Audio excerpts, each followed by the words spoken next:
Welcome to my channel super homemade. இன்றைக்கி நம்ம பார்க்க போகிறது நேந்திரங்காய் சிப்ஸ். வாங்க வீடியோக்குள்ளே போகலாம். இன்றைக்கி நம்ம 4 நேந்திரங்காய்களை நல்லா கழுவி வச்சுருக்கோம். அதோட 2 பக்க காம்புகளையும் நீக்கிட்டு நம்ம அதை தோல் சீவி தயார் பண்ணணும்.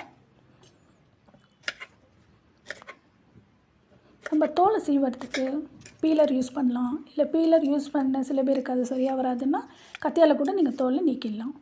இந்த மாதிரி நம்ம தோலை சீவிட்டு 4 நேந்திரங்காய்களையும் ரெடி பண்ணி வச்சுக்கலாம்.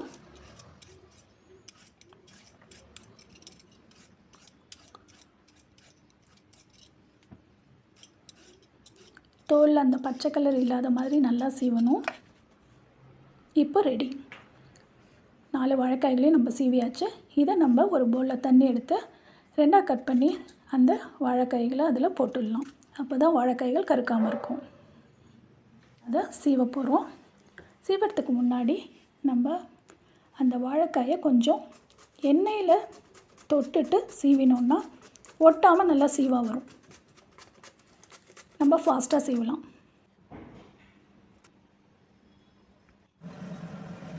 இப்போ நம்ம ஒரு பாத்திரத்தில் தண்ணி ஊற்றி அதில் கொஞ்சம் மஞ்சப்பொடி, உப்பு,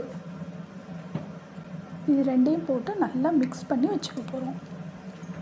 ஏன்னா நம்ம சிப்ஸுக்கு டைரெக்டாக சால்ட் போட்டு கலக்க போகிறதில்ல. இந்த மாதிரி தண்ணியில் போட்டு அதை மிக்ஸ் பண்ணி அந்த வாட்டரை தான் நம்ம சிப்ஸை பொரிக்கும்போது மேலே ஊற்றி பொரிக்க போகிறோம். இது நிறைய ஊற்றக்கூடாது. சும்மா அப்படியே கொஞ்சம் எடுத்து தெளிச்சா மாதிரி விடணும். நீங்கள் ஒரே இடத்துல இதை ஊற்றிட்டிங்கன்னா எண்ணெய் வெடிச்சிடும்.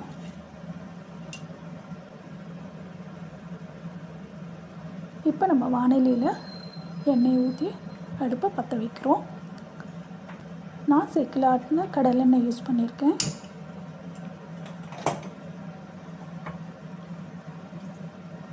சிப்ஸை வறுக்கும்போது மீடியம் ஹையில் வச்சு வறுக்கணும்.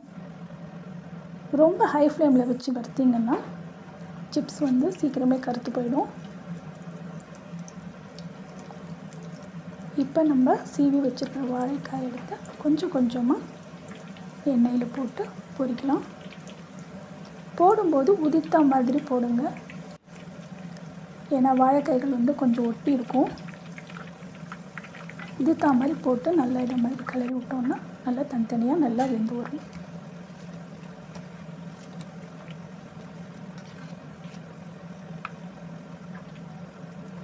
இப்போது சிப்ஸ் ரெடி.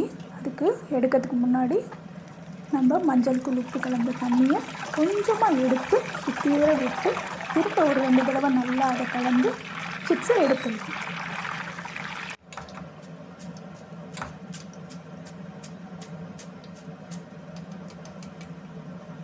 இந்த சிப்ஸ் சீக்கிரமாகவே வெந்துடும். அதனால் ரொம்ப நேரம் அதை பொரிக்கணும்னு அவசியம் இல்லை. இப்போ நம்ம சீவி வச்சுருக்கிற அடுத்த பேட்ச் எடுத்து போடலாம். உதிர்த்து நல்லா சுற்றி வர போடுங்க. ஒரே இடத்துல போட்டோம்னா எல்லாமே ஒன்றா சேர்ந்து வேகாது. நல்லா கலரி விடணும். இப்போ திரும்ப நம்ம உப்பு, மஞ்சள் தூள் கலந்த தண்ணி எடுத்து சுற்றியும் விட்டு கலந்து எடுத்துடலாம். சிப்ஸ் எவ்வளோ நல்லா வந்துருக்கு பார்த்தீங்களா?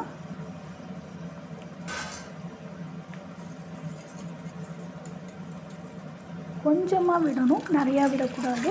ஒரே இடத்துலையும் விடக்கூடாது. ஒரே இடத்துல விட்டோம்னா எண்ணெய் தெளிக்கணும். உங்களுக்கு இந்த மாதிரி செய்யறதுக்கு பயமாக இருந்ததுன்னா நீங்கள் சிப்ஸை வறுத்து எடுத்துட்டு தனியாக உப்பு போட்டு மிக்ஸ் பண்ணி வச்சுக்கலாம்.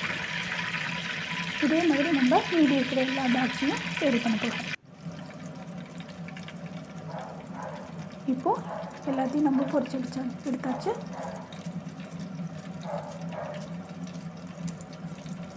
நல்லா எண்ணெயை வடிச்சிட்டு நம்ம பாத்திரத்தில் போட்டு ஸ்டோர் பண்ணணும். எண்ணெயோடு போட்டோன்னா ரொம்ப நாளைக்கு இருக்காது. அந்த எண்ணெய் வாசனை வர ஆரம்பிச்சிடும். நல்லா எண்ணெயை வடிச்சிட்டு எடுக்கணும். நம்ம ஆரோக்கியத்துக்கும் அது நல்லது.